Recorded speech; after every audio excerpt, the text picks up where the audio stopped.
YouTube is saying that the title of our talk is too long. You cut it. Okay, no problem. And I start to I see that to record. Started. Okay, excellent. So hello everyone. Today is the seventh online discussion. Sixth, seventh. There are so many already. Discussion as a part of our series, online series, Get Real. Very briefly, I'll tell about the host of the series. This is Creative Association of Curators Talk, a curatorial duo co-founded by my colleague Anna Bitkina and myself, Maria Vates, in St. Petersburg in 2010. We are a nomadic curatorial collective that works with various emergent socio-political issues, processes, and phenomena. And we land in our practice on different contexts and work with different layers of political reality, also touching upon political imaginary, public memory, and contemporary socio-political contexts. Most of our projects are pretty long-term and based on long-term research. And critical mass is no exception of that. The critical mass is one of our the longest project that is now in its 5th season. It's dedicated to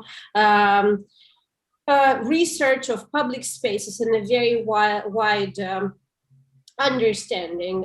So we focus mostly on post-Soviet public space, but also deal with research of various public spaces in the framework of this project. And every season is dedicated to a specific context, place, and theme. And this season is about housing question from very different perspectives. So the project normally has lots of heads and lots of sort of hands and parts. And this season entails series of residencies, an exhibition that's going to open in June, an online, offline school, new practices of coexistence, which just started recently, earlier this week. And another part of this season is the online series of discussions Get Real about housing questions from different perspectives. And Anna will tell a little bit more about it.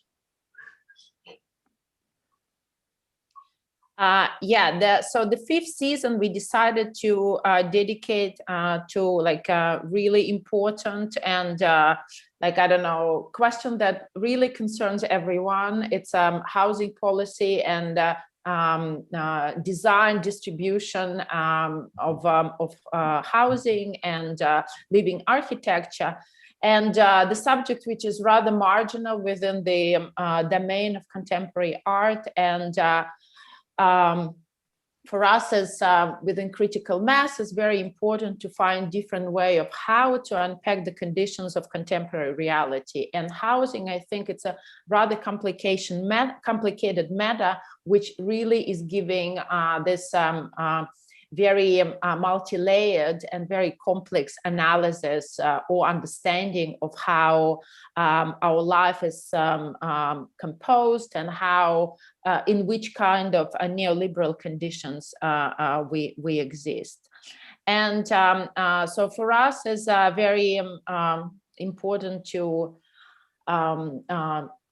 create also discursive platform around the season. Therefore, we launched this series of discussions, Get Real, to which we invite people who are experts in different fields of knowledge and whose interest and also maybe current or ongoing research is connected to the main focus of a 5th season of critical mass, therefore housing policy and different questions related to that.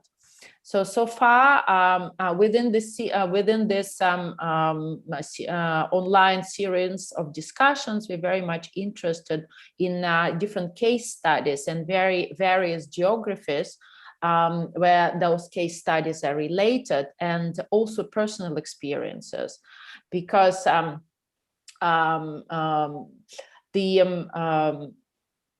it's very it's personal experiences, whether it's historical cases or contemporary, they're giving us a possibility to have a more precise descriptions of the consequences of global capitalism of people's life, and also reflect on the regional particularities of these processes through the lens of housing and real estate. And today is, so far we had 5 discussions. This is supposed to be 7, but one was canceled. Therefore, it's a 6 discussions and discussion. And we're very pleased to invite American filmmaker, documentary maker, Chad Freidrichs, who is we're going to compose a conversation about with Chad around one of his very known documentary film, The Myth of Pruitt-Go, which Chad, I guess, finished in 2011, and he will tell us more like how long it also took him to conduct this film. So the title of today's framework of today's conversation sounds like Exposing of Urban Mythology and History of Housing Failure. And case study is Pruitt-Go. It's a housing development in St. Louis, Missouri, in the US, which was finished to be built in 1944 and in the post-war period, and it was completely demolished in 1976. So through the conversation today, we will touch several matters connected to this case, but also through your questions and different comments, we will try to build a bridge between that historical case and contemporary situation with housing. So let me tell you a few practical matters. So today our conversation is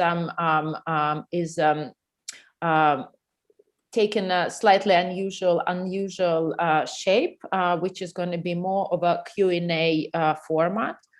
So we will, me and Masha, we will introduce Chad, and then we will ask a few intro questions, and then we will be receiving questions from the audience. So far, I see like lots of people already, but mainly participants of our online schools of the new forms of coexistence. Hi, everyone, guys. Thanks for joining.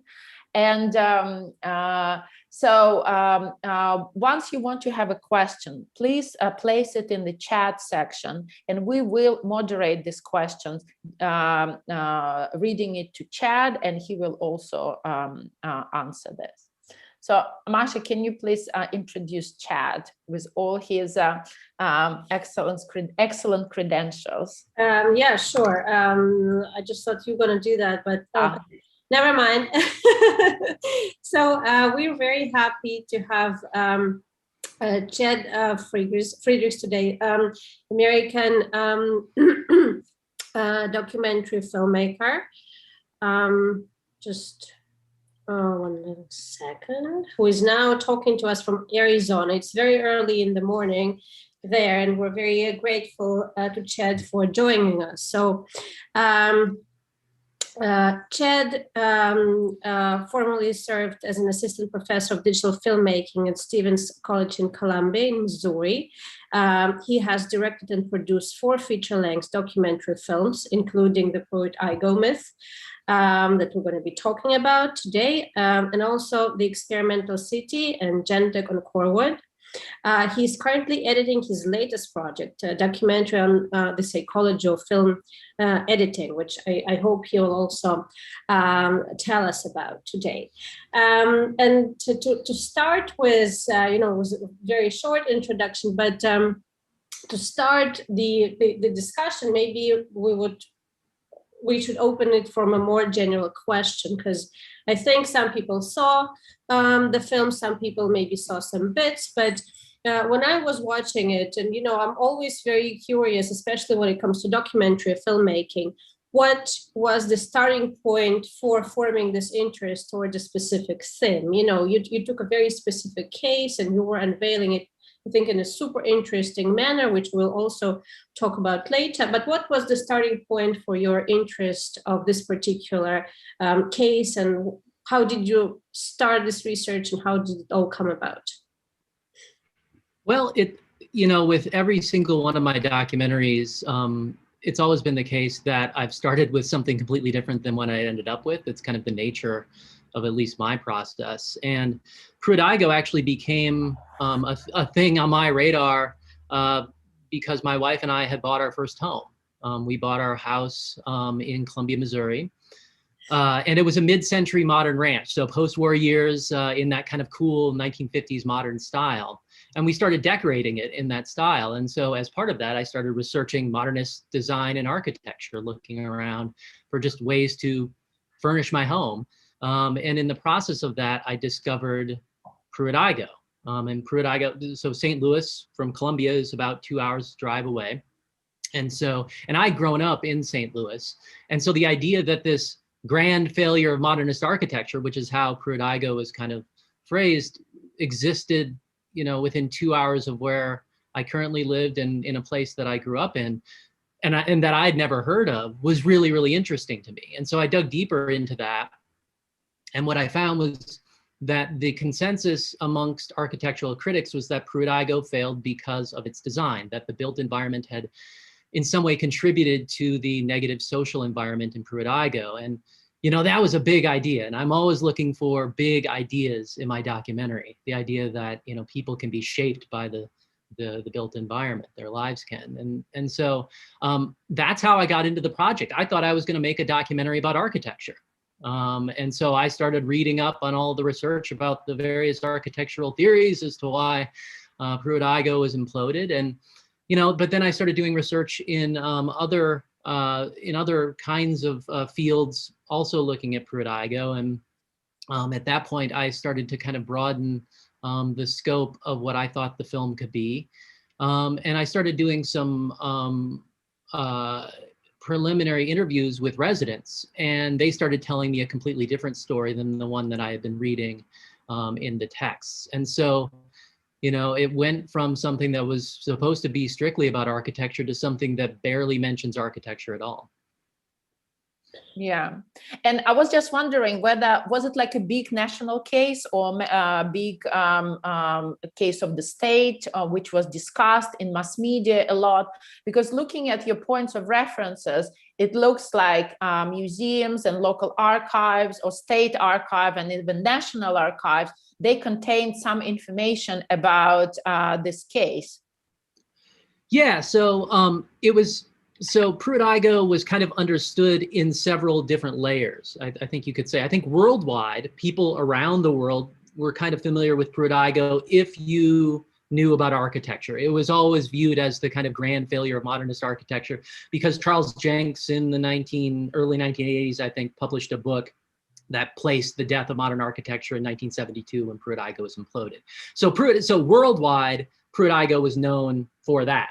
I think nationally in the United States, it was some of that, but I think Pruitt-Igoe was most well known in the context of a kind of failure of the welfare state. So the idea that these poor people had been given a home and look what they did to it. So it was a kind of conservative argument against, it was used in conservative arguments against the kind of a generous welfare state. And then I think locally, the story was much more had to do with race and people's understanding of the kind of people who live there. And of course, that filtered into the national discussion as well about public housing.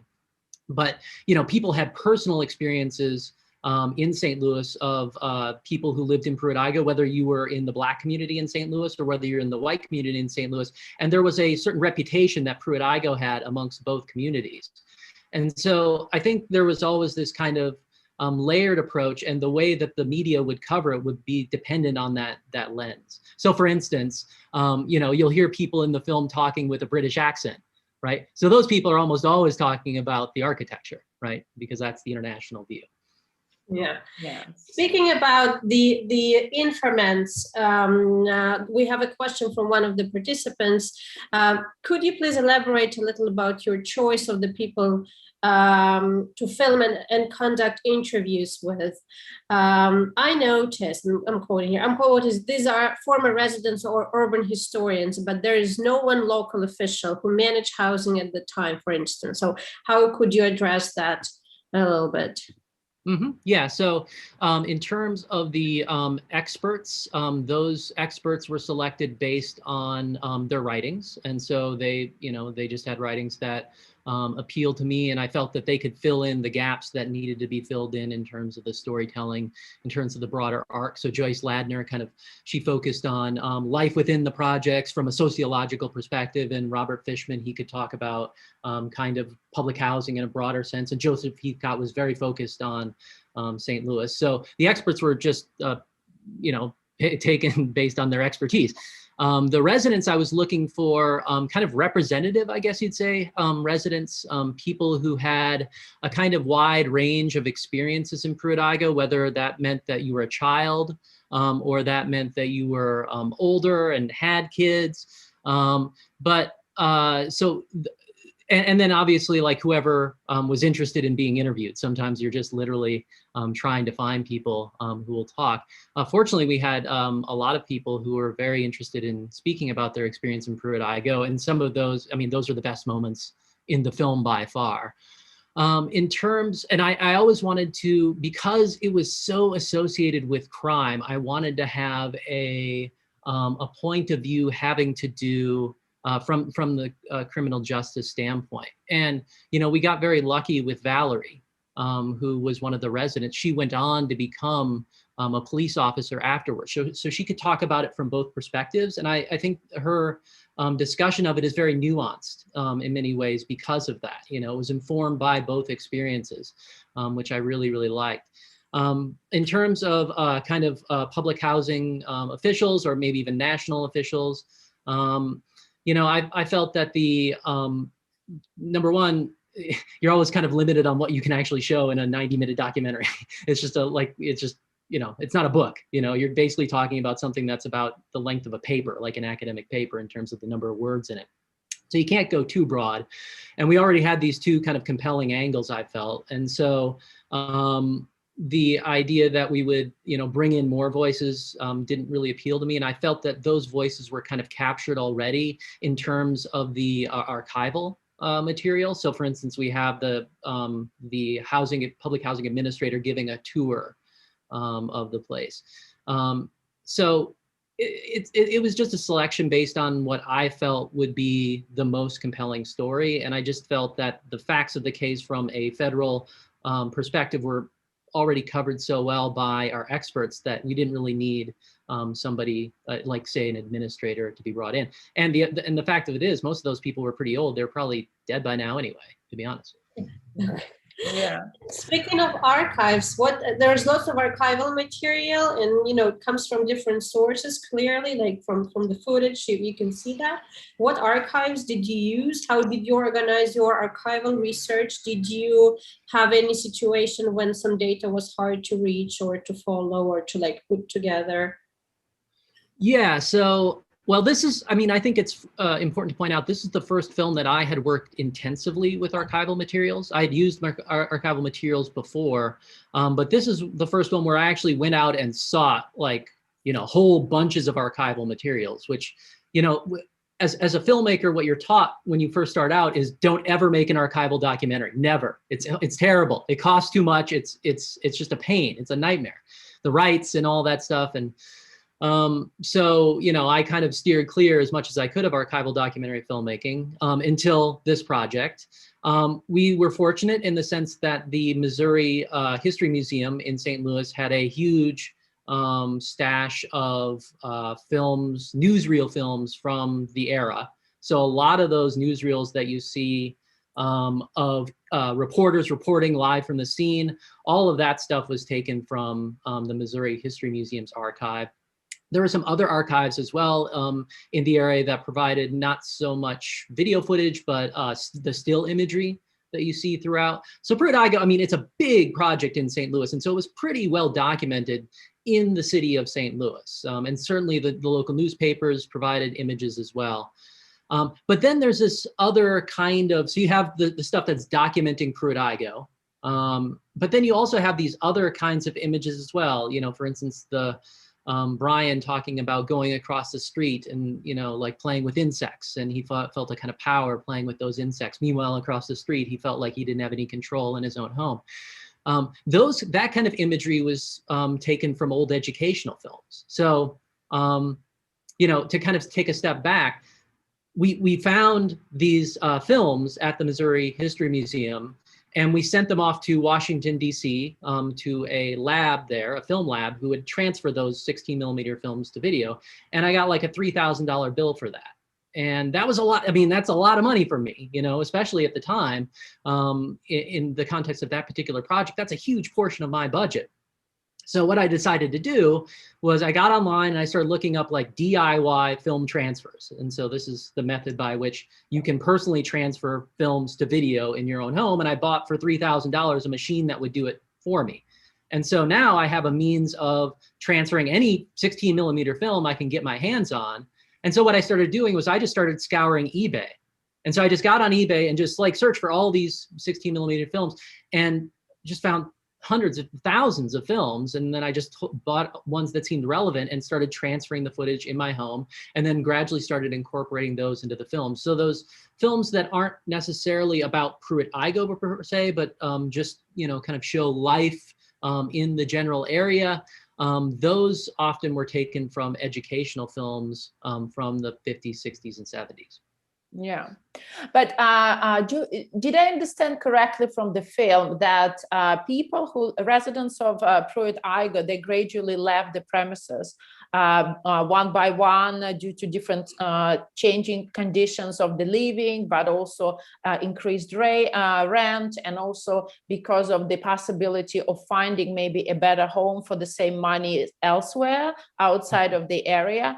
But yeah, because we have one question about like where the people from this housing complex were relocated, but I don't think it was any kind of like a procedure, right? They left by themselves, or?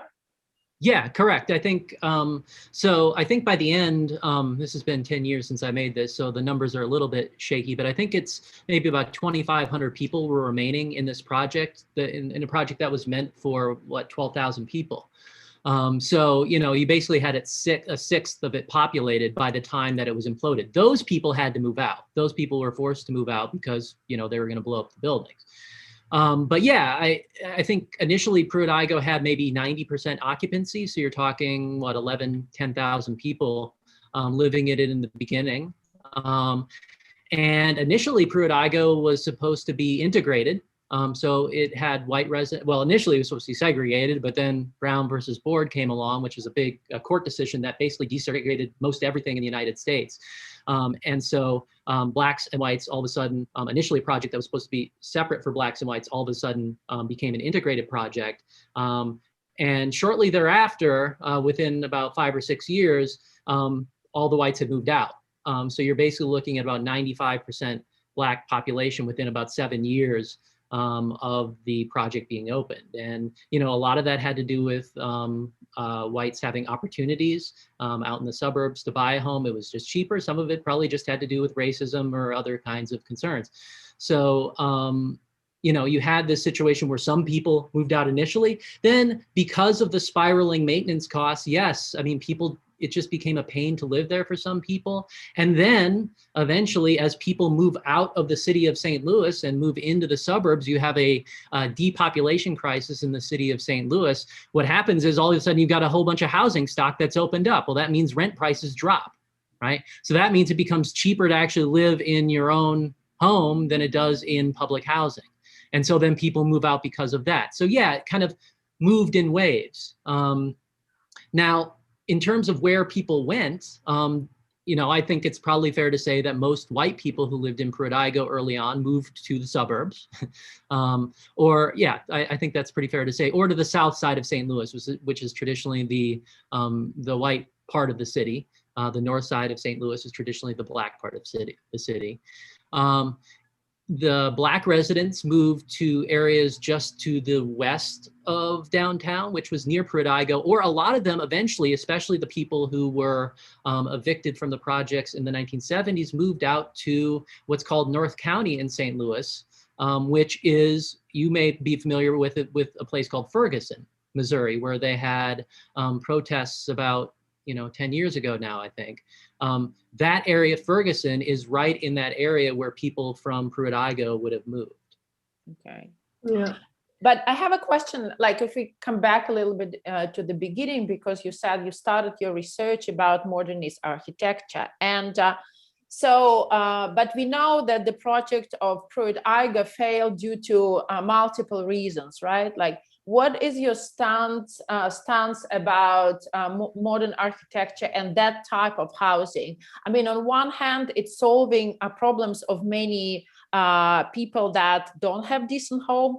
On the other hand, it also causes different types of ghetto or particular organization of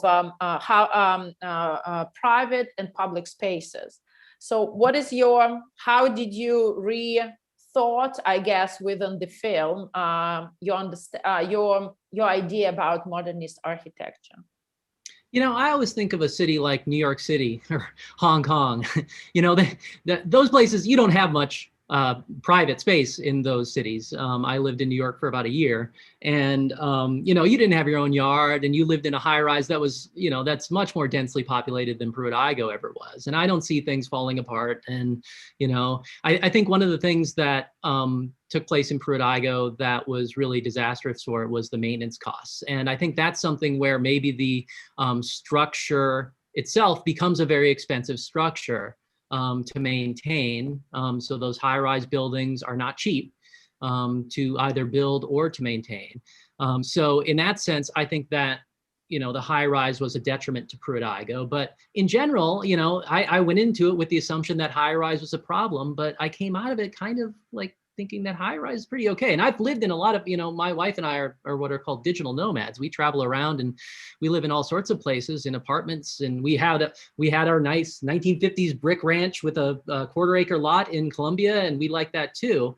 But I don't see any real problem with, as far as me personally, I don't feel any problem with modernist high-rises at all. And I don't think it really contributed a lot to the demise of Pruitt-Igoe, to be perfectly honest. I think that there are some compelling arguments. So here's the best argument I ever heard for architecture playing a role in the projects, and it comes from a guy named Oscar Newman, who you may or may not have heard of, but he talks about what are called defensible spaces.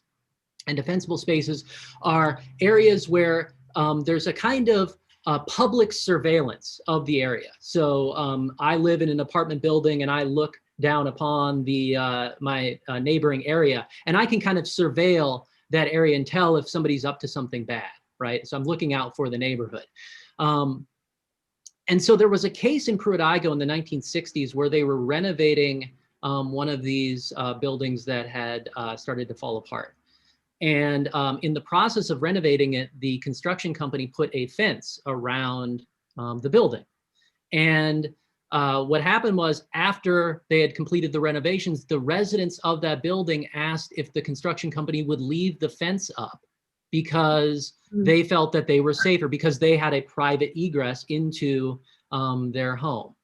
And so that is a sense of where you had this kind of defensible space, like literally like a fence, kind of creating a barrier between external world and the home in which they live. Now, I don't know if that's an issue with modernist architecture to speak of. That's a fence, that could also be done with a security guard, if you had money for a security guard or whatever. So I don't think that it necessarily comes down to architecture to me personally. I haven't viewed, a lot of times, for instance, people talk about the skip stop elevators, that the elevators themselves, because the elevators in Pruitt-Igoe stopped on the 2nd, the 5th, the 8th. So every 3rd floor it would stop on. And so if you lived on, say, the 3rd floor, you would take the elevator up to the 2nd floor and then walk the stairs up one level or walk the stairs down one level. People talked about that as being a problem in Pruitt-Igoe because the galleys which existed where these elevators stopped were always kind of problems in terms of criminality. And so therefore that the architecture was viewed in some sense as contributing to criminality. I don't know, skip-stop elevators have been tried in Eastern Europe. I don't think it necessarily, I mean, there may be some issues with it, but I don't think it necessarily leads to an increase in crime. I just think that those buildings were already infiltrated by people coming mostly from the outside. I think that's a point that we tried to make in the film, is that, a lot of the crime came from outside because these buildings weren't policed, because they weren't secure in some form or another. And I don't think that's really an architectural issue. Yeah, I wanted to ask you about, the overall analysis of yours of housing policy, because you dig pretty deeply into how housing policy of the time in America was forming and how it was, progressing. And for instance, it's very interesting that public housing was viewed upon as this, communistic phenomena, which is, bad. Objectively bad for maybe the American structure of the time. That's something that is not private, something that is kind of for everyone, and therefore there is something wrong with this very idea of public housing. And it's interesting that the whole kind of, the whole complex was from the very beginning was viewed upon by other residents from this negative perspective. And later you go on talking about how segregation in cities were happening. And when, people started living in St. Louis and they would move to the suburbs, and how they were designed this, there were, white and black projects designed. So this racial segregation was kind of a strategy that was deeply embedded into housing policy of the time. Could you maybe elaborate on that a little bit, and also address the current situation? Has it changed a lot, or it hasn't significantly changed, or it sort of changed but not really? That would be very interesting to track, this development in time perspective. Okay, so I think there's 3 questions there, so I'm going to try to take those maybe in order. So like okay, Kevin is an expert in housing policy in urban history of the United States, right? I will try my best. Can answer, yeah. I've made one documentary about this. I just want to preface, but I think I can take each of those, but I just got to break them down into separate things. So let's talk about the communist thing first, and then if you would remind me of the others, because I'll get lost in that one. So America has this thing with socialism, and it goes, I mean, a lot of countries did, back in the, 20s or 30s or 40s, where, certain segments of society were very fearful of what were called socialist influences. And so America has always been very capitalist. It's just a marker of its entire history. And so the idea that you would have a collective enterprise, big government coming in, you hear these arguments still to this day all the time, even more so almost. It's almost like we're going through a golden age of fear of socialism again amongst the American right.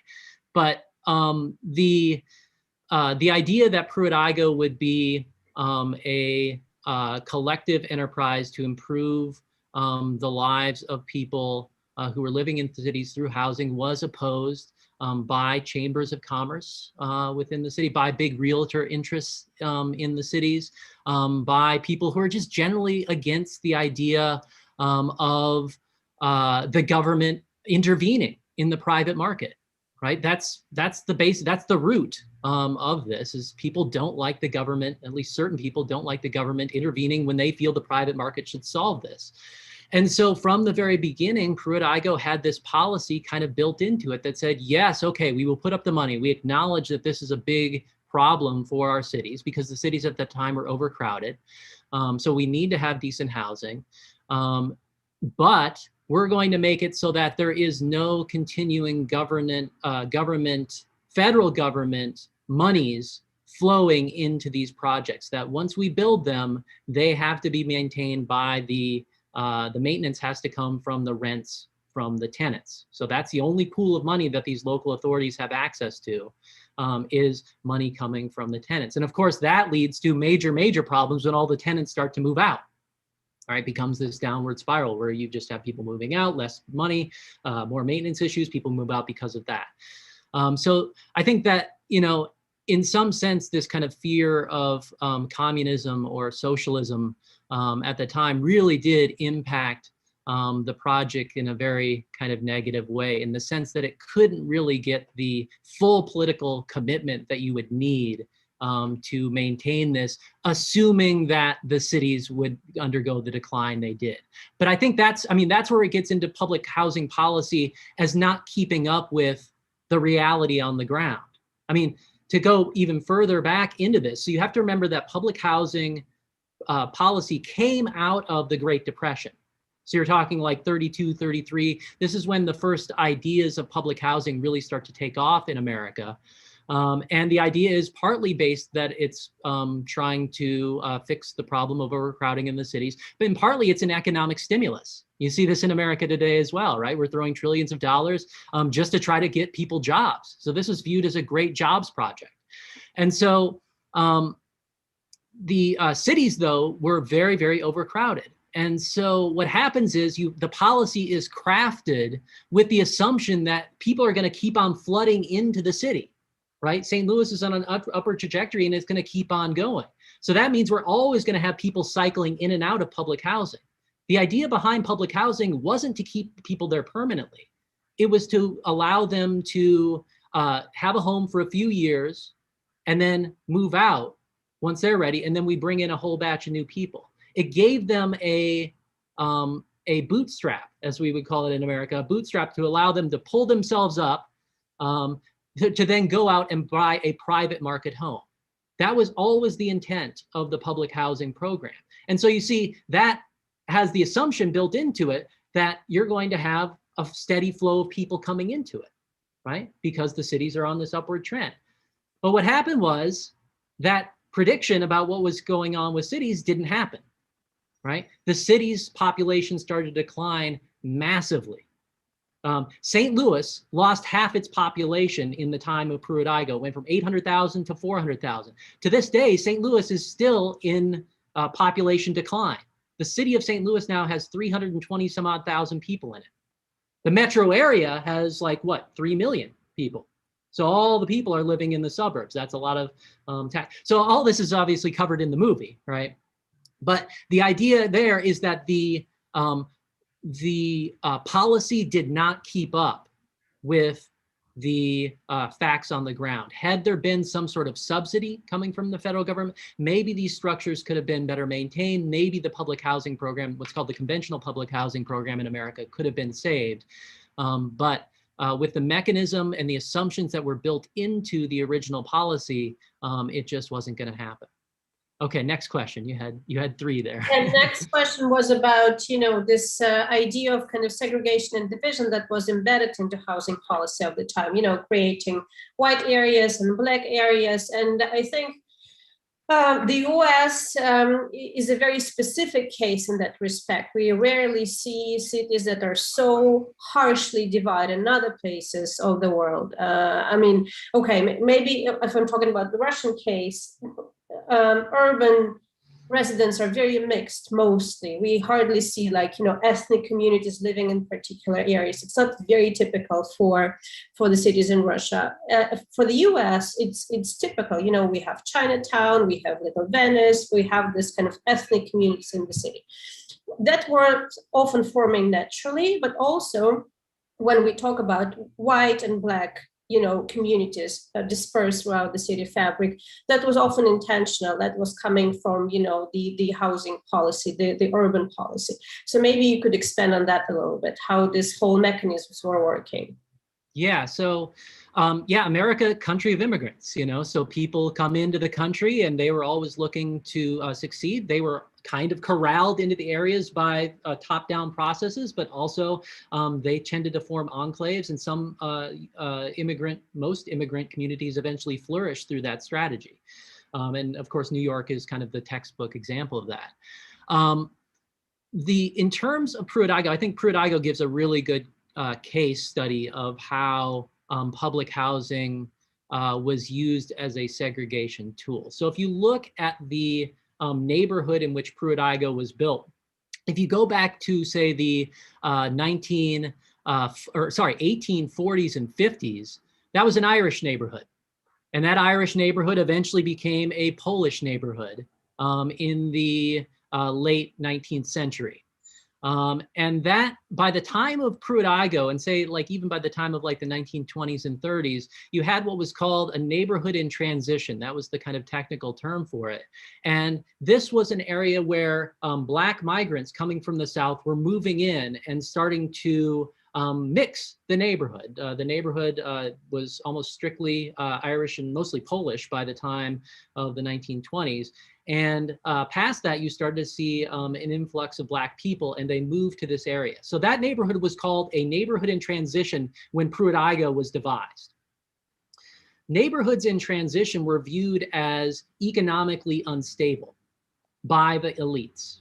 So the idea was that you're losing property value by Blacks moving in.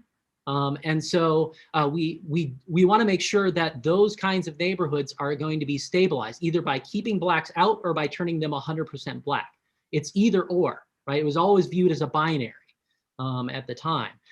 And so the idea was, when Pruitt-Igoe was devised, this was a neighborhood that was definitely surrounded by other Black areas. It's eventually going to go Black. Let's make Pruitt Black.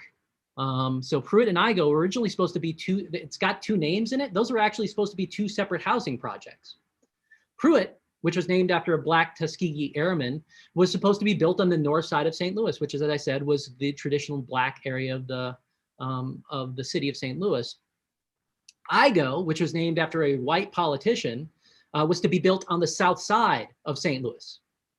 Okay, so you see here, public housing is already used as a way to kind of play by the rules that are already established, and in fact, even further entrench the segregation that already exists in the city.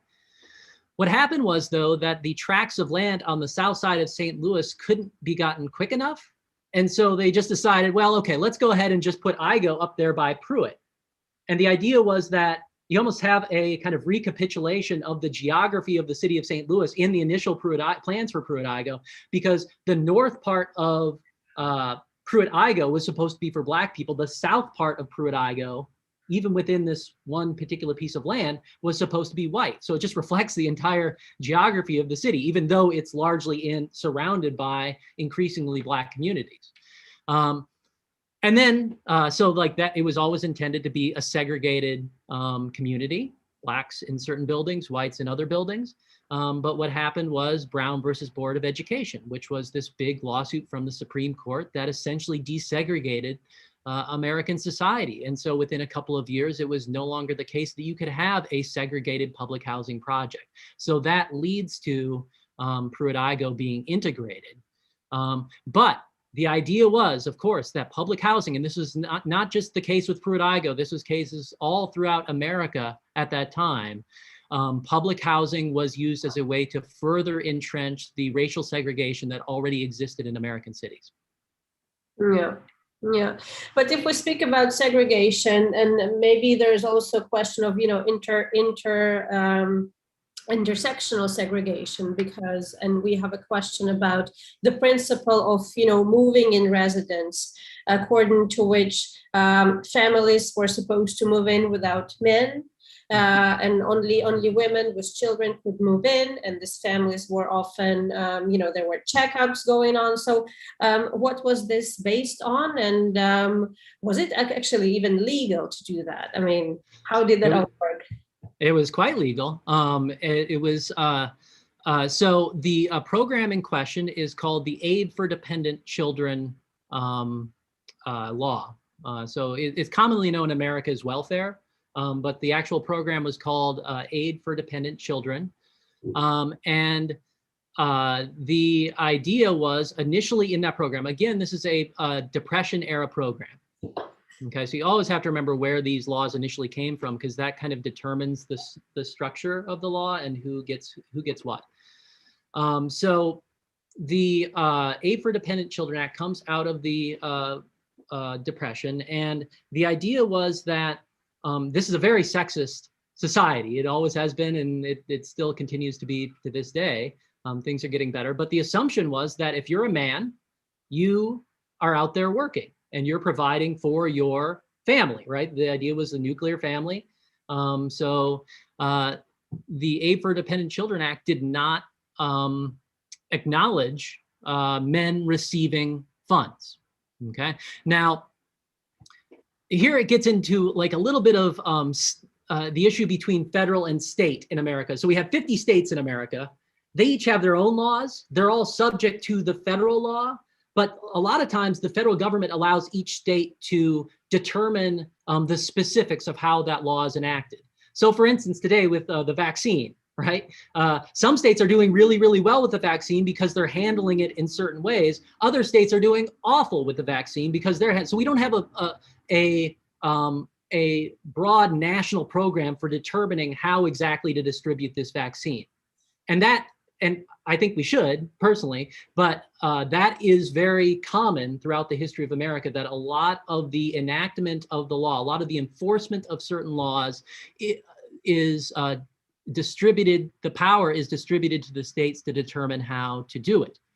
So certain states were allowed to, as part of this Aid to Families with Dependent Children Act, they were allowed to create certain provisions that were built into the distribution of these funds. And so there were, one of these provisions was called Suitable Family Clause, was the name of it. And certain states enacted this, and Missouri was one of those states. And the idea was, if you had an able-bodied man in the home, again, this goes back to a very kind of sexist view of what people should be doing, then the family should not receive funds because that man should be out working and providing. And so that's the gist of this. It's not necessarily something that was specific to Pruitt-Igoe. In fact, quite the opposite. It was widespread. But there's a couple of different things here, a couple of different provisos to this. One is enforcement, right? It has to do with enforcement. So you have to enforce this law. You have to like go in and actually determine that there's a man. Well, the question is who gets enforced, you know? And I don't have any data on this, but it wouldn't surprise me if it turned out that Black families were more likely to be enforced on this law than white families. Isn't surprising. And also what you generally tended to see was that the larger families tended to be grouped and put in Pruitt-Igoe, partly based on the size of the rooms in the building itself. They're a little bit bigger units than some of the other public housing projects in St. Louis. But Pruitt-Igoe, for whatever reason, was a place where you generally tended to put larger families. And so these families were told before you go into Pruitt-Igoe, look, you know, like if you're receiving AFDC, if you want to receive it, you cannot have that man in the house. So it's something that was advised to them by people, either welfare people or people from the housing authority that, you know, explicitly stated the rules as to how it worked. So that's the kind of gist of it. And it, you know, it obviously had a very negative impact with many families. You know, I mean, basically you had to choose, do you want to feed your kids? You know, because otherwise, if you're not getting a job, and you have to remember that the jobs were flowing out of the cities at the time. You know, they were moving to the suburbs, just like the people were moving to the suburbs. And if you have a transportation problem in the city, in America, you have to have a car, right? Your family doesn't have a car. How's that man going to have a job? You know, so all of these things begin to spiral. So they try to feed the idea, they try to feed those families into these conditions of the law, right? In order to sort of provide them with this housing. Yeah, I think it was made clear to them. I'm not sure, I wasn't there for the conversation in particular, the conversations that were there mentioned in the film, or, you know, just kind of general conversations, but my hunch is that they were told.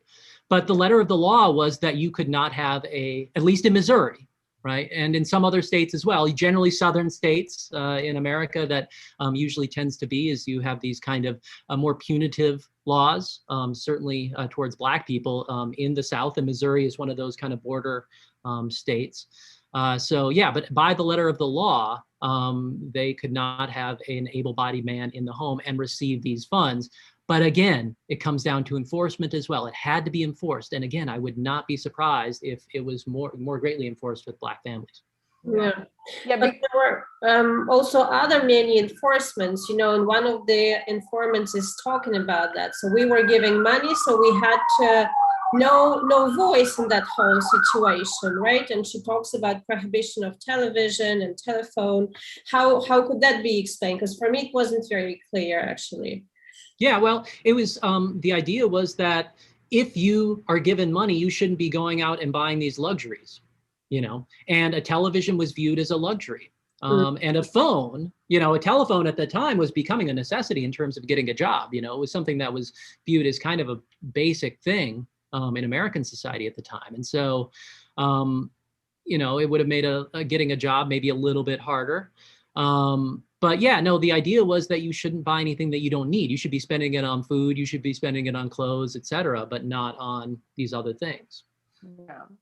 Yeah, I think the conditions of control was, of course, like pretty high, and because, you know, in the beginning of the film, through the story of the same woman, I forgot her name, but she was just telling there were a family of many kids, and the mother didn't have a separate room, and she had to sleep on the mattress on the floor in the kitchen. And then suddenly they got this beautiful home, and then everything was arranged.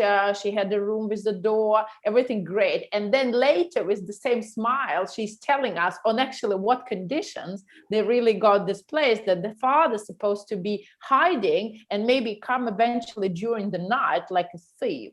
Yeah. So that's the kind of interesting how it's whole the stories are developing. And same goes to Brian. Is it the Brian the yeah? And then we're learning that he like in this whole mess, he even lost a brother, because the criminal level was so high that it was just an accident, I guess, but very tragic one. Mm-hmm. Yeah.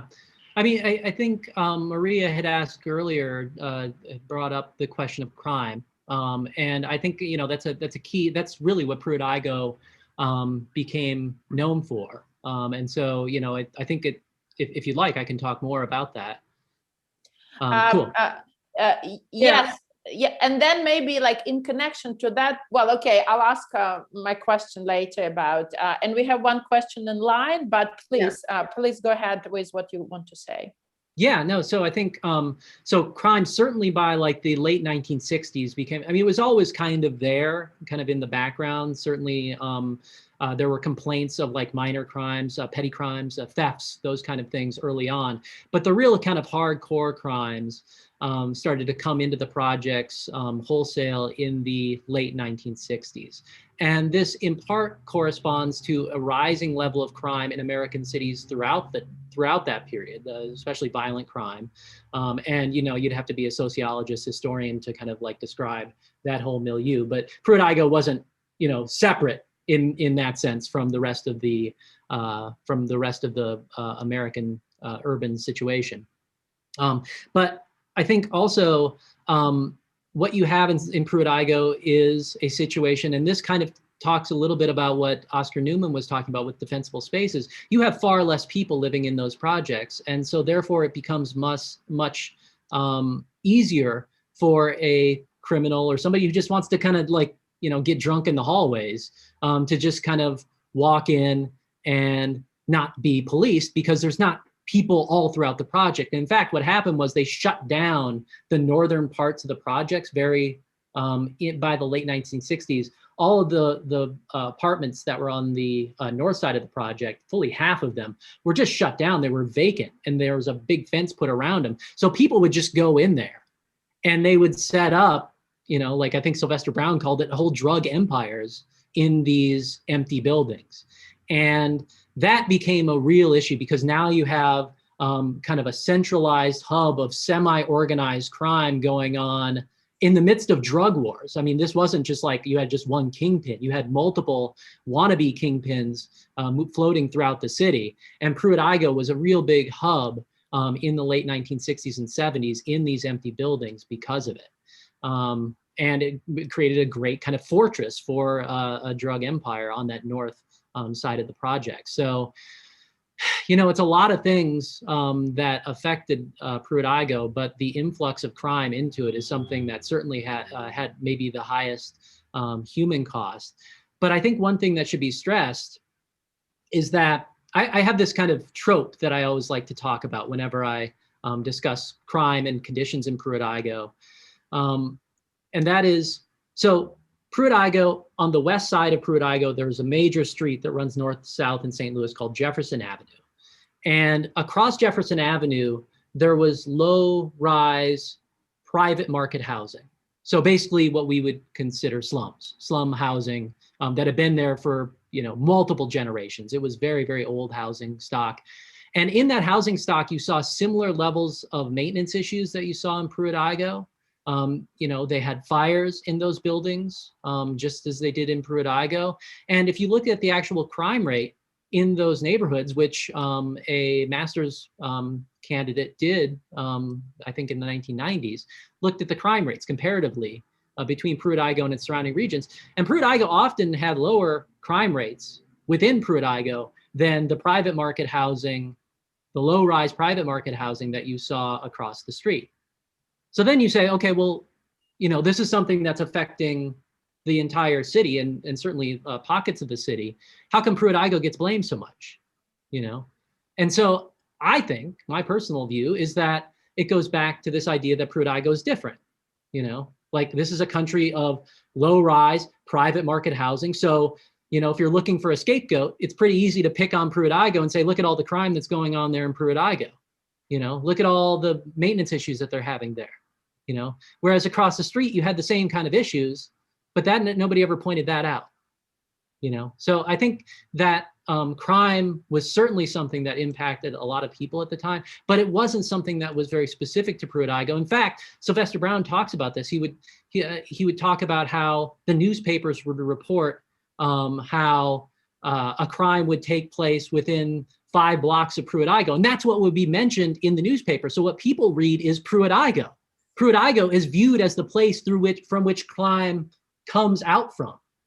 You know, it's only 5 blocks away from Pruitt-Igoe, therefore it had to come from Pruitt-Igoe, right? That's what people start to think. So it gets this reputation, when in fact, oftentimes, as we tried to demonstrate in the movie, the crime kind of came in from the outside because you had these largely unpoliced areas. Yeah, it seems like it's like gradually, I think you're very beautifully telling about this in the film, how gradually the whole area of the housing of Pruitt-Igoe started to be demonized. And if in the beginning it was kind of with the sorrow, I think later on politicians and also people from housing departments started to use it, I guess, for their own good, right? Like to, okay, let's demolish it. We kind of, kind of demolished the demon in the city. Look how great we are. And so we're cleaning up the city. So residents, you have to respect the local government, blah, blah, blah. So that's a kind of, I think, how it's sometimes happening. And it's really became a very, I guess, a very uncontrollable process. And so what I was going to say, ask also, the fact, was it like actually economically profitable to demolish the whole apartment blocks, or rather to invest into renovate them, invest more money, because it's being very solid structures that demolished, and I don't know, was it like really needed? Yeah. Let me just address the first thing you said first, then I'll get into this thing. So the idea of people using Pruitt-Igoe for their own agendas, right? I think that's where that image of it being imploded is so important, right? Because it gives something that people can grasp onto, you know? It's like in a movie, you know, you want to have like, you know, just like a central image that people just understand immediately what's going on. And that image of Pruitt-Igoe being imploded really did allow people to kind of get, okay, this is a massive failure. This building coming down, this is, you know, this is a failure for X, Y, or Z. But if that image doesn't exist, we're not sitting here talking about Pruitt-Igoe right now, because I don't think a narrative would have formed around it had that image not existed. I certainly don't think I would have made a film about it, because I probably wouldn't have discovered it. And then, of course, thus we're not here talking about it. And so it speaks to the power of even a single image oftentimes to kind of create this whole area of debate around it. So now remind me what you just one sentence what you just asked me. Sorry. No, what I asked also about the was it like economically profitable and really needed to demolish it? Yeah, no. So there were actual attempts to renovate some of these buildings and to kind of recommission them as other things, or at least discussions of doing so. Because yeah, I mean, you've got these great, big, expensive structures. Now you have to remember the windows probably have to be replaced in many cases. So that's going to be expensive. The pipes burst in some of these buildings. That's going to be expensive. You know, maybe the roofs are starting to go a little bit. So, you know, you have to take in those maintenance issues into the idea of recommissioning it. But it was discussed, no doubt. There are a couple of pieces here. One, I think the city was just kind of sick of it. You know, I think that the housing authority itself was just like, this is just dragging us down. Mm-hmm. And again, there's a PR aspect to this as well, public relations aspect, where it's just like it has become such a symbol of negativity at this point. People just know about it so much. Maybe it's just best that we get rid of it. You know, I think there's a kind of almost human tendency there to do that. Yeah, it's like a sore on the like body of the city, you know. And also to follow up on that, there is another question about the if we go back to the first scenes in the film from the location of Pruitt-Igoe, it's still empty. Is that correct? There are just this like remnants of you know, this building, almost invisible. It's interesting, you know. There was such a huge blow. There was supposed to be, I was you know, expecting to see much more remnants of this whole story. And it's interesting that it's erased, I think, both somehow from the official public memory, besides those who were part of this whole story, and also from the landscape of the city. You know, very little left from such a huge complex, from such a huge structure. So how can you explain that? Yeah. So let me just go back and complete a thought that I just had just a second ago. Yeah, no, it's okay. And this has to do with the structures and like keeping those structures intact. I think one of the things that people don't realize is that most of Pruitt-Igoe was actually destroyed traditionally. So like it was destroyed with a wrecking ball, just like knocking it down, right? And that took a long time. That took about 2.5, 3 years to knock down all those buildings over time. The actual implosions of the buildings only took place on 3 of the buildings, and those were on separate dates. And those were actually done as experimental attempts to see, can we how exactly can we destroy buildings with dynamite? How best is it to do it? Can we just lop off like a top of the building to make them low-rise structures? So there's talk of this, of like blowing off the top of a building and seeing if we can make it into a 3-story building. So those implosions that you see weren't actually like the norm at the time. They were actually done as experiments to try to figure out how best, we got a building to destroy, let's go ahead and play around with it, you know, let's figure out what to do. So that's where those images actually come from, is from experiments. In terms of the site as it exists today, and the fact that there's no remnants of Pruitt-Igoe, so the site was cleared. The idea was that it would originally would be redeveloped at some point. And so it's easiest if you can have a clear site to redevelop. The actual, so in the film, you see, it's an interesting place, and it's changed, and I'll get to how it's changed here in a little bit. But when we shot it maybe a dozen years ago, if you actually walked around the site, you would see these kind of piles, and you kind of see this in the footage, these piles of brick and whatnot. And you're walking through, and it's like, whoa, I just found a brick from Pruitt-Igoe. That's amazing, right? Wow, that's you know, that's really cool. It's kind of Pruitt-Igoe fan at that point. Like that, Berlin those, Wall brick. yeah, exactly. Yeah, exactly. Just like a Berlin Wall brick. And so I thought I had a piece of Pruitt-Igoe. I took it home with me. But then you start to think about, wait a second, I seen footage of that entire site cleared. Well, what happened was they actually did clear the Pruitt-Igoe site, and they took the fill from that. They took all those bricks and they dumped them into the Mississippi River to basically create a land infill in another spot for a development. So Pruitt-Igoe actually became something that was dumped into the Mississippi River to create new land.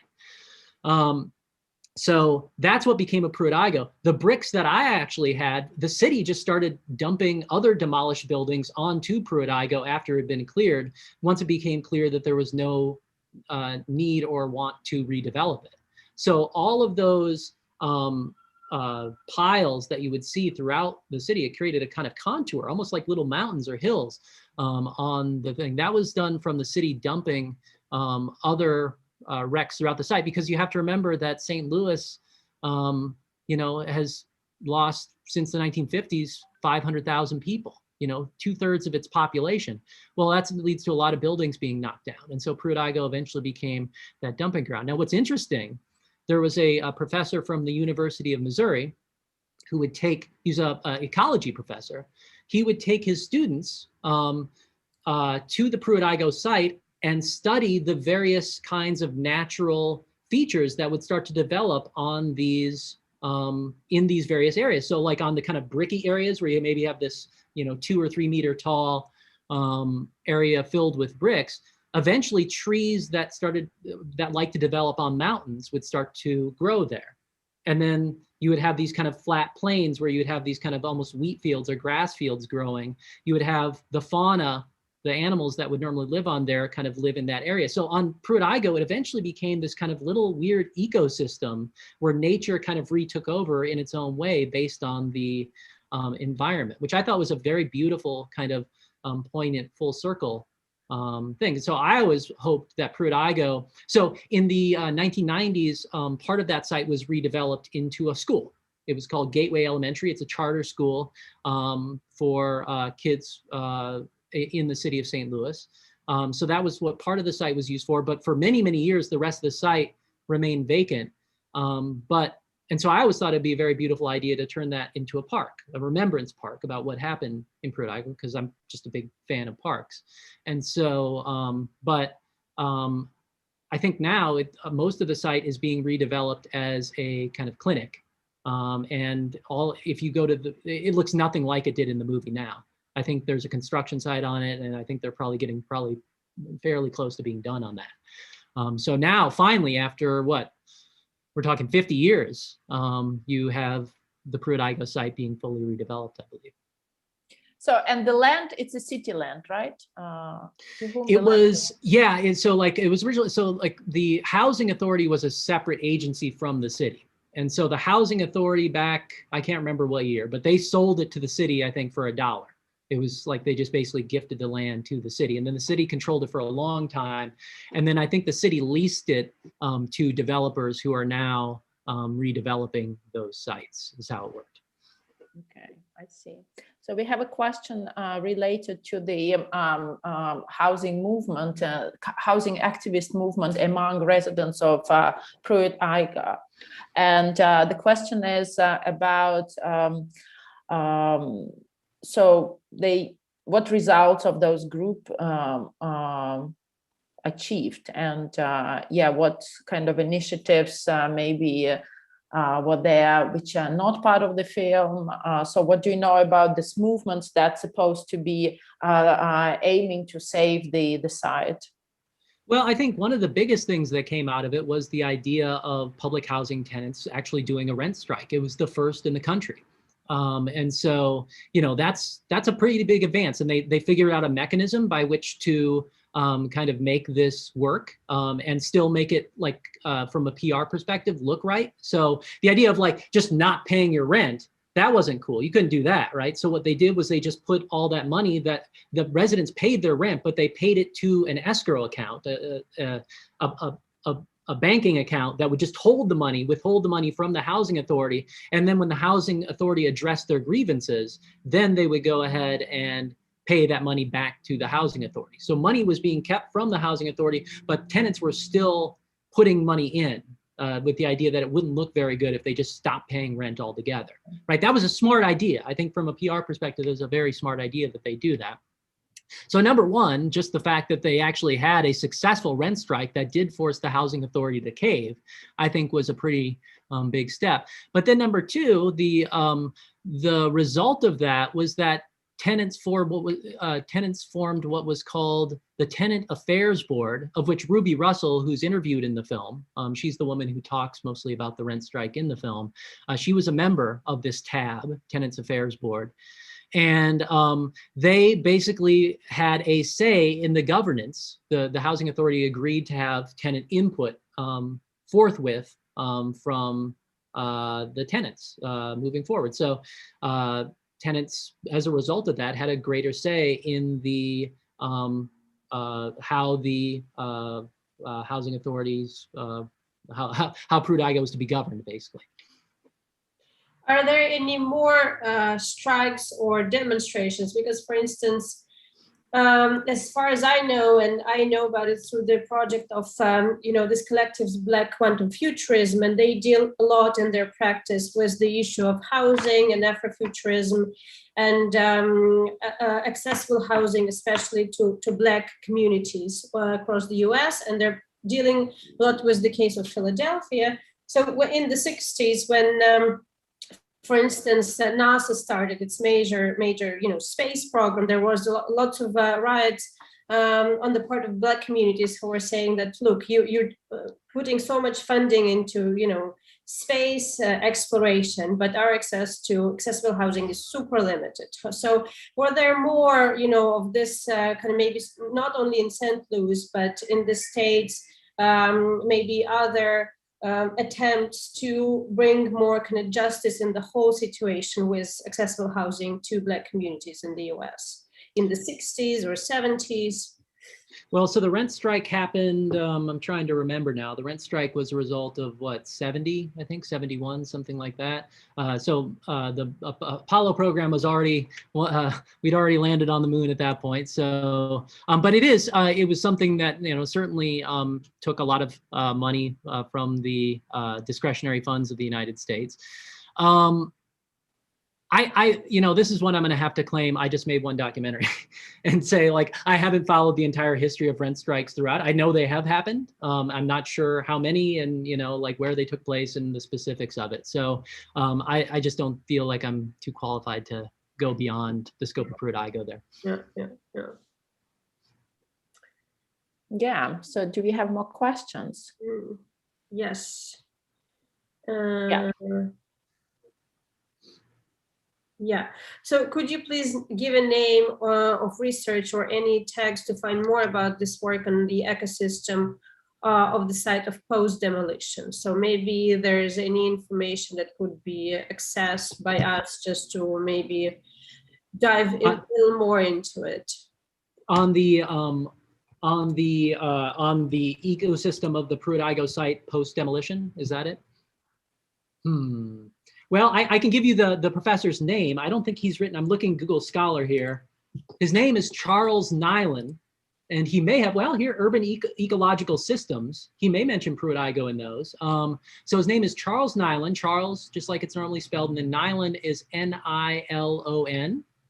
And he does have research on Google Scholar. I don't know if it mentions Pruitt-Igoe, but you're free to browse his many articles about it. I'm not sure if Charlie grew up in Pruitt-Igoe or not, but I think maybe he did, but I could be misspeaking there and confusing him with somebody else. But look him up. Charles Nyland, University of Missouri.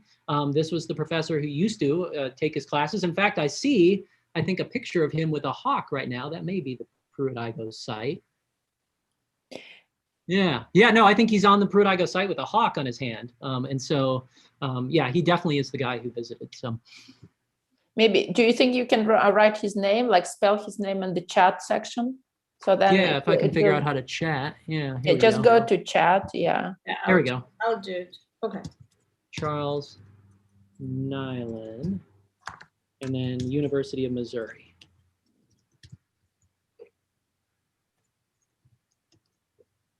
Okay, got it. It's there. Yeah. Yeah. Shall we also speak about your other film, the Experimental City, a little bit, because it also kind of, you know, engages with the theme of urban spaces and city residents. Maybe you could elaborate a little bit about that project as well. Sure. So after, well, several years after Pruitt-Igoe, I started a project, as you said, called the Experimental City. And you know, in a way, the Experimental City is another attempt to address the problems that were facing the American city. So Pruitt-Igoe was an attempt to build housing in the inner cities to address the overcrowding crisis of the 30s, 40s, and 50s. The Experimental City is an attempt, or was an attempt, to address all the problems that you see in Pruitt-Igoe with, you know, the cities emptying out and pollution, especially. It's not really addressed in Pruitt-Igoe, but it was always there. And the myriad other problems that were plaguing American cities at the time. There was this guy, I'm going to just start with the character, named Athelstan Spielhaus. He was a South African born professor who taught at the University of Minnesota. Minnesota is a state in northern Minnesota known for its harsh climate, probably like what Siberia is often perceived as in Russia. This is America's Siberia, perhaps. And he taught there, and he was an inventor, a scientist, a comic strip author. So he had this weekly comic strip talking about what the future would look like. And so he devised this idea that, you know, what we really need is we need a new city. We need a brand new city, and we need a city that we can test how best to solve the problems of the city. In particular, he was interested in pollution. So he was interested in environmental concerns. And he devised this idea for creating a city of 250,000 people in northern Minnesota that would be built from scratch. In some instances, it was to be covered by a mile-wide dome, a Buckminster Fuller dome. Buckminster Fuller was, for those of you familiar with architecture and design, Buckminster Fuller is a very famous architect known for his geodesic domes. And this city in northern, imagine Siberia, it's cold, right? And so, like, why not have a dome over the city? But it would have all sorts of futuristic ideas put into the city to address the problems of the city, and in particular, pollution. And this project, surprisingly enough, from our contemporary perspective, had the support of some pretty major figures at the time. It was to cost $10 billion, which at the time was equivalent to about $100 billion, which is a huge sum of money.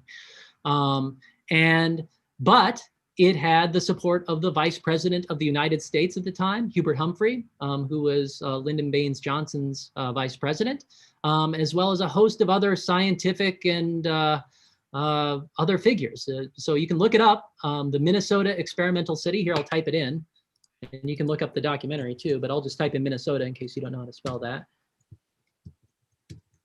And so this project, it documents, my project, the Experimental City, documents the about 7-year history of this project. And it was something that was kind of buried to history despite its scope and despite the promises of the time. And it's a story about environmentalism, and it's a story about getting big projects off the ground and the difficulty of that. So, you know, it's something that I think planners and architects are kind of naturally interested in. Yeah.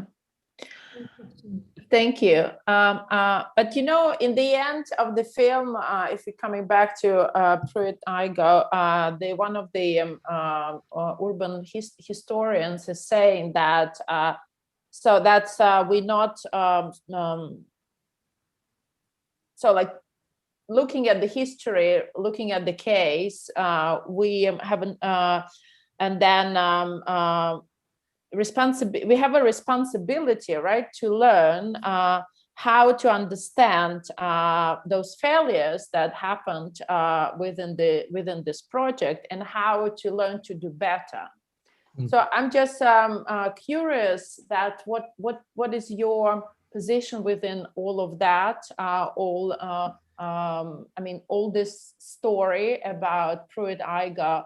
So to learn better for whom? For the government of don't follow false promises, or to citizens not to fall into those traps? So what, to whom the message is really addressed from your perspective? Yeah, there's several ways to take this. I mean, I'm not an activist filmmaker. That's not how I perceive myself. I'm not necessarily doing it to achieve goals. I follow historical stories typically that interest me first and foremost, and that I can kind of extract a narrative drama from, and that have some sort of kind of maybe some social meaning to me, but not necessarily. I'm not necessarily trying to, with most of my films, trying to advocate for something. But I think the end of Pruitt-Igoe, if there is a film that does that and that kind of expresses a social message, I think that Pruitt-Igoe may be the one that is probably most adept, or it's most succinctly said. Number one, I think for me, the film contains a kind of, if you're looking kind of for lessons from me about what Pruitt-Igoe means, I think, the idea that we have to understand the full context of stories is probably the biggest lesson that you could take from that film. At least I always view it as such, that, so often Pruitt-Igoe was viewed as a failure of X, Y, or Z. And though that X, Y, or Z was maybe true as far as it goes to a certain extent, maybe completely untrue, maybe bigoted, maybe whatever, but those X, Ys, and Zs never really fully captured the full complexity of the story. And so if you really want to learn from history, you can't just take one thing out of it and say, well, this is similar to what we got now, and then just say that's it. And that's what people did with Pruitt-Igoe. They said, well, modernist architecture, Pruitt-Igoe failed, so therefore modernist architecture fails. Pruitt-Igoe failed, so therefore all public housing is bound to fail.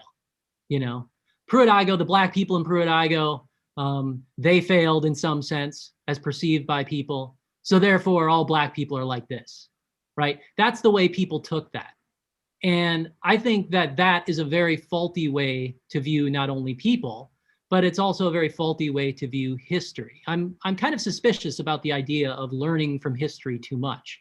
I think history is really complicated, and our individual situations are all very complicated within a particular milieu. Certainly there are trends throughout history that we can kind of diagnose, but the idea that we can take a specific lesson from this particular era and then apply that particular lesson to what's going on right now with the idea of controlling the future is something that I may be a little bit more leery of. But if you are going to learn from history, I think you have to understand that history in its full context, or at least as full as you can possibly make it, and still kind of wrap your mind around it. And so that's what we tried to do with the film, right?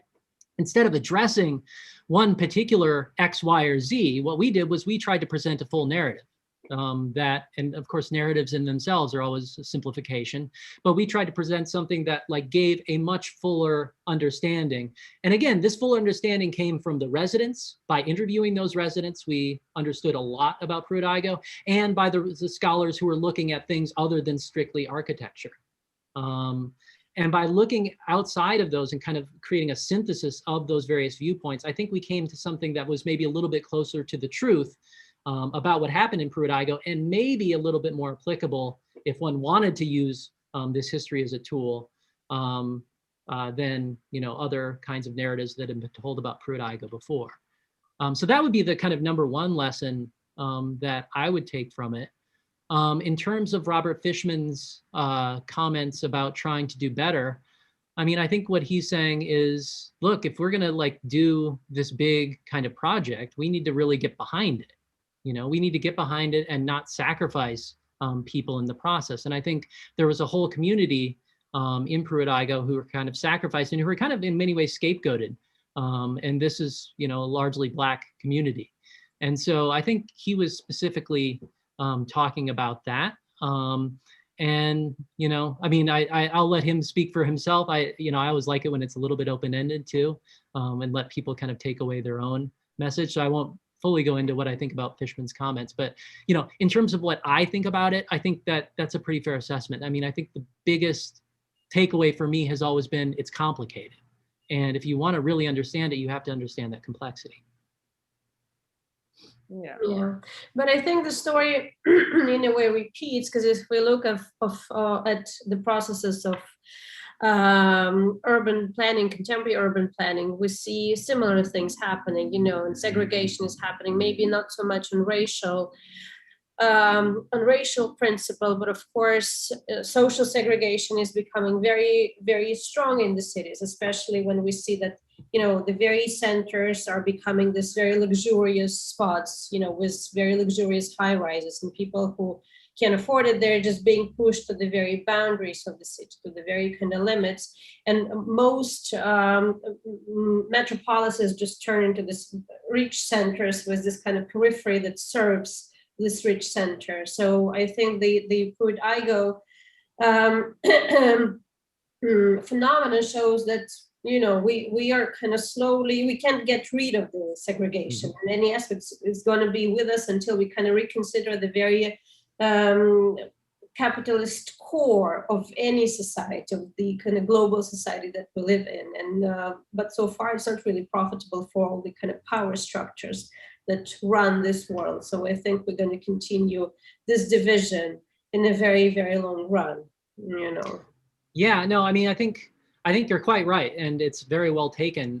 I think in some ways there's a kind of schism in the documentary on my kind of understanding, because I think your point is kind of almost addressed by the line toward the end where it says history has patterns, but it doesn't repeat. And that's a line that my wife and I kind of, I think Mark Twain said something originally like it, and we just kind of, you know, repackaged it in some way, in a way that felt more poetic to us. But, you know, the idea that there are these kind of repeating kinds of things. And, you know, certainly like, you know, racism is, you know, it's different now. It's certainly different than it was in the 1960s. It's taken on different forms for sure, but it's certainly still there. You know, that can't be denied, and many of these other aspects that are addressed in the film as well. And so, yeah, I mean, there is this kind of, as skeptical as I am about learning, taking lessons from history, we do have the last line, which is in the film, which is, you know, the next time the city changes, remember Pruitt-Igoe. And so, you know, there has to be something surely that we can take of it. And the very fact that, you know, I'm sitting here in Arizona, normally in the United States, wherever I happen to be, and, you know, you all are sitting there in Moscow and maybe many, many other places throughout the world. The fact that the movie has a resonance, and it has had a resonance for a large number of people in various situations and in various countries throughout the world does speak to a kind of essential core that does exist there. And I don't think we would be talking again here right now if it didn't have that kind of resonance. And so, yeah, in many ways, I think one can take some lessons from that history of Pruitt-Igoe, but there's this other side of me that always says, well, be cautious too, you know, make sure you've got the whole story. Yeah, true. But, you know, I also have a question connected to some sort of accountability of government, local government and politicians of St. Louis, and whether they had a chance to see a film, or maybe some, I mean, I understand that it's been a while ago and some people are maybe out of their jobs and maybe out of this life. And but did you get maybe any responses of people that being actually involved into decision making, into some processes, into some implementation of different plans and different laws and different programs within this housing project? No, I mean, we visited the Housing Authority today, which is a much different organization than it was back at the time. And, you know, we were primarily there to try to find blueprints of Pruitt-Igoe. Okay. As archival materials. And, you know, afterwards we talked, after the movie came out, we got some very nice responses from the Public Housing Authority. Of course, you know, these are different people at the time. And I think maybe they viewed the film as a kind of reckoning with their own history in the public housing project, not them personally, but the institution with which they were associated with. And I know in the city of St. Louis, it's, you know, the mayor has seen it and approves of it. You know, those kinds of things. I think politically it's played very well in the city of St. Louis. And so I think the fact that none of the individuals are still with us is probably a part of that. I'm not sure how much those individuals, but I think, you know, honestly, I don't know how much the local authority could have done. I mean, I'm always kind of sympathetic to the local housing authority in St. Louis. So you've got this federal kind of money that comes down, that a state aid or an agency is created that is not the city itself, but interacts with the city, called the housing authority. This housing authority has a pool of money that's, they have buildings that are given to them by the federal government that they have to slowly pay off the loans for. But the only income that they have is coming from the rents from the tenants, right? So they're stuck. They're basically trapped in whatever kind of financial scenario the residents, you know, whoever the residents happen to be and however many of them happen to be, they're kind of trapped in the situation where they're trying to do their best to maintain these buildings, but they don't have enough funds to do so. So I'm sure there were mistakes made on the ground in terms of the city of St. Louis authority, but in the broader scheme, they were kind of, you know, a kind of lesser victim of these same kind of processes as well. Because they were strictly bound to those funding mechanisms for the project. I think a lot of people there were trying to do their best, you know, and that footage of the housing authority guy, like kind of leading the reporter through, and the reporter's asking, what about this trash on the ground or whatever? I mean, he's trying to put a good spin on it. Anybody, if any of us are in that situation, we're going to try to say, yeah, well, but most of the buildings are clean, you know? And so I always feel a little bit of sympathy. I think, you know, it's one thing that I wish I had more time to tease out in the film. There are many aspects of the film that I wish I had more time to do. And to go into that specific nuance of like what the housing authority actually meant, I think that would have been an interesting angle. But it also may have bored people to tears. It also may have, you know, just extended the film out longer than it needed to be, et cetera. So those are the kinds of things that you lose in a format like mine. And that's always like, it's a tough, I mean, I don't want to pose myself as a victim of my own format here, but it's like, it's always difficult. You know, these are difficult decisions that you have to make as to what you want to keep in, all those facts, and the facts that you by necessity have to discard in order to make the movie dramatically compelling and just not be literally too long. Yeah. And maybe like one of the last question I would like to ask out of curiosity, but also due to educational purpose, maybe you can tell us a little bit like more about your method. I guess you have one or maybe multiple depending on the project. So like if we like speaking about Pruitt-Igoe, just tell us maybe like more like factual details, how long the preparation took, who supported the project, how did you research, that kind of things. Yeah, nuts and bolts. Okay, so I had this idea back in it was early 2007. By about late 2007, I decided, okay, this is enough interesting material here to actually create a documentary. And by that point, I think I pretty much decided that I wasn't going to make a documentary strictly about architecture, that I was going to put architecture in a broader environment. Around that time, so I'm about 6 months into the project at this point in terms of research, I started doing the first interviews. And those first interviews were with residents. And we started to get a sense pretty early on that the story that we had intended to tell, which was one of this either kind of victimized population or of a population that just absolutely hated their experience in Pruitt-Igoe, wasn't 100% true. That was the impression. In fact, if you look at my questions initially going into the project, that's the kind of tenor that they would have had. How bad was it? Basically, right, is what we were asking people. And they started telling us stories that were quite different than that. They wanted to focus on the positive aspects of Pruitt-Igoe as well as the negative. So the movie started to shift at that point as well. So we got all of the interviews together within, I think, the first year and a half. At that time, we're still editing, going along. And then finally, the film was released in 2011. So that's what, 4 years. That is basically the film. And then the film's on the festival circuit for another year. And then it gets on Netflix and does all that thing. So, it's like basically a 6 or 7 year process from beginning to end. In terms of funding, we got grant funding from the Missouri Arts Council, from the Graham Foundation. I'm going to miss a couple.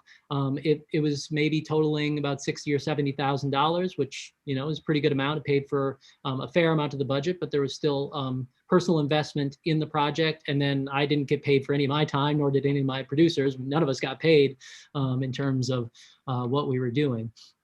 And then in terms of like finding archival materials, that was something that also changed over the project. Again, I was told by many other filmmakers never make an archival documentary. And what we discovered was that there are archival resources out there that are relatively inexpensive and can completely shape the project in many ways. So I devised this method for transferring my own films. And what I began to find, and I found this since subsequently in all my other projects, is that I had collaborators on the project, but on the day-to-day, if you were just looking at what was actually taking place in the project, it was basically just me sitting in a room editing. 99% of the time, that's what's going on, is me kind of figuring out the way through the story. And so you have collaborators, but I think in many ways, the archival material becomes one of your biggest and most important collaborators, because it kind of gives you the direction. You're stuck with the reality that the archival material gives you. So then you have to shape your story around that archival material. In many ways, that can be kind of limiting, right? Because you can't tell certain kinds of stories then, right? So that's why I've begun in my more recent films to kind of recontextualize footage and start tell different stories, because what you're basically doing is you're limiting yourself to the stories as they have been told in the past in the same kind of way. So we're only limited to those kind of stories if we use that footage in the exact same way. But what I found just over time is that the footage can kind of guide you if you're open to it. The footage can kind of give you different paths that you would have never considered before, both literally in terms of what the footage originally meant to the people who are viewing it, but also potentially in different ways. And that's one of my favorite parts of editing, is discovering the different ways in which this footage can be kind of recontextualized or reinterpreted. And we did that a little bit in Pruitt-Igoe, but certainly in The Experimental City and my other films that I'm working on, like it's Wholesale, where I'm constantly recontextualizing footage. So that's kind of the overall process. Editing usually takes about 2 or 3 years. You're not going to get around on a documentary. On a fiction film, it's much shorter typically, but a documentary, it's all in the edit. Yeah. So tell us, since you mentioned, tell us please a little bit more on what you're working on now, and what does it mean, psychology in film editing? That's a sort of a term that needs to be some explanation, I think. Sure. Okay. So if you're watching a movie, and when I say movie here, I'm talking about a fiction film. So think of Hollywood, right? So if you're watching a movie and you see a shot of somebody looking this way, right? Cut to a shot of somebody looking this way. Okay, shot A, shot B. You know automatically that those two people are looking at each other, right? You just know it. You just know that, oh, okay, this person is looking at that person, right? So that's what we mean by psychology of film editing, is how is it that you understand that? Because an edit is something, if you think about it, an edit is something that the human visual system or any other visual system had never experienced in the history of, so far as we know, in the history of the universe. There was literally no instantaneous change of the entire visual field before you. So an edit is something that should be like pretty unnatural, right? It should feel pretty unnatural to us. And yet film editing is something that most people don't even notice. They just like breeze through it. Like, we can totally understand that these two people are looking at each other. We just experience that film as an inflowing, kind of unfolding, continuous reality, just like our real reality. Well, how is it that something that's composed of these fragments are understood to be something that is continuous, something that is like our reality? So it's an analysis from several different perspectives of how that occurs from a psychological perspective. And it's got some drama built into it based on whether one theory is right or whatever. And so that's kind of the gist of it, though. Okay. Yeah, I think the whole Kuleshov's experiment is going to play a significant role, or starting point in your research.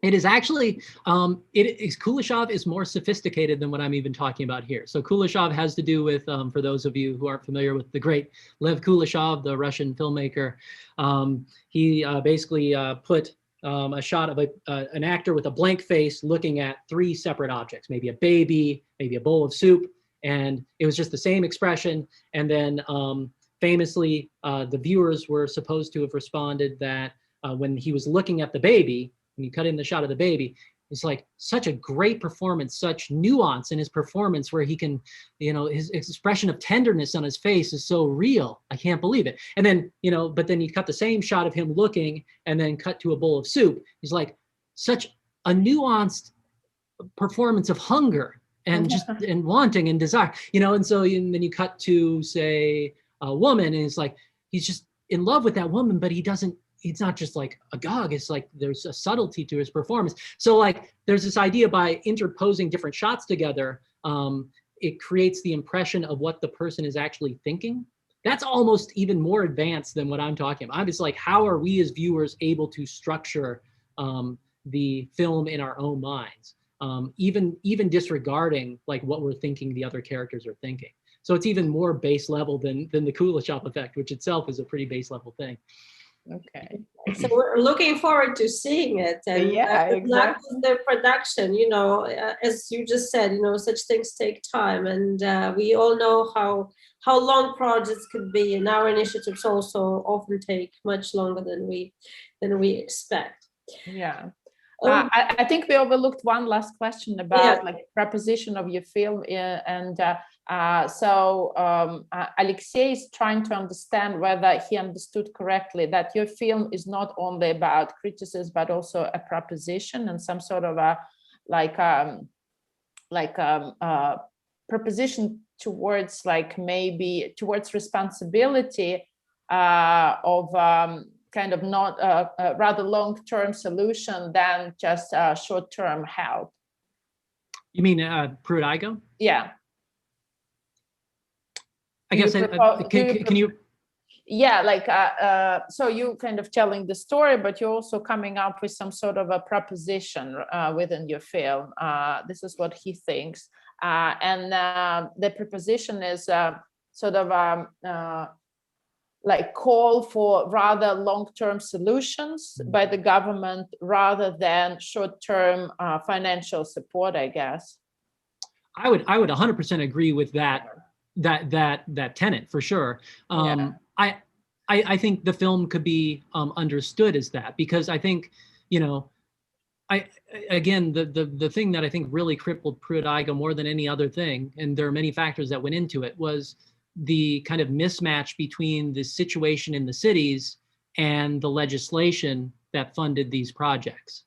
And had the planners and the legislators at the time decided that, hey, we're going to look at these projects as something that are long-term, we need to like readjust the funding mechanism for this thing, then I think maybe that the public housing, conventional public housing in America could have been saved. So in that sense, I think there is a kind of lack of foresight to a certain extent, but it's also very difficult to predict the future.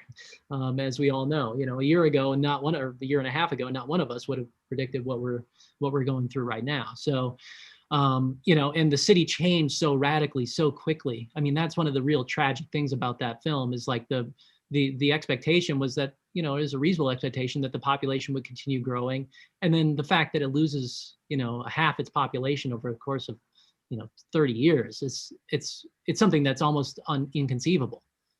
So, but they did fail to adjust the funding mechanism, in part because I think that the political sands had shifted by the mid-1960s, and there was maybe less of a desire for a program that would help at that point explicitly poor people. So, yeah, I think in some sense it is expressing a kind of proposition for how we should deal with problems that are related to Pruitt-Igoe, for sure. Yeah. Well, thank you so very much. Yeah, we're like talking 1 hour 45 minutes. That's a really record. And thank you very much for your generous time. And I mean, we didn't manage to watch any clips because through the question, we figured that people watch the film. So it was more about like thinking and contemplating and discussing about the content rather coming back to the material and watch it. So sorry for creating this extra work for you for cutting the clips. And yes, thanks a lot again. And it was, I think, pretty dynamic conversation, from jumping from one question to another, but it was definitely very interesting and inspiring. Yeah, and for our YouTube audience, I just want to add that if you want to see the movie, you can just go to prud/iga.com, and it's available online for a little fee, and that will go directly to Chad. So there are no mediator in that, which is also, I think, very good. It's a good way to support the artist. So, Chad, thanks so much. It's been super enriching and very interesting, and a very lively, like, ping pong conversation. I like it when it's very dynamic. So I think we held almost like 2 hours just because it was fast, not typical for any Zoom. So thank you very much. Thank you very much all for joining, and we'll see you in 2 weeks. We are going to have another discussion with architectural historian and theoretician of architecture Ingrid Rudi from Estonia, and we're going to be talking about Soviet and post-Soviet architectural heritage from a feminist perspective. So we're meeting the same place at the same time in 2 weeks. And thank you very much again, and till soon. Yeah. Bye-bye. Bye-bye. Thank you.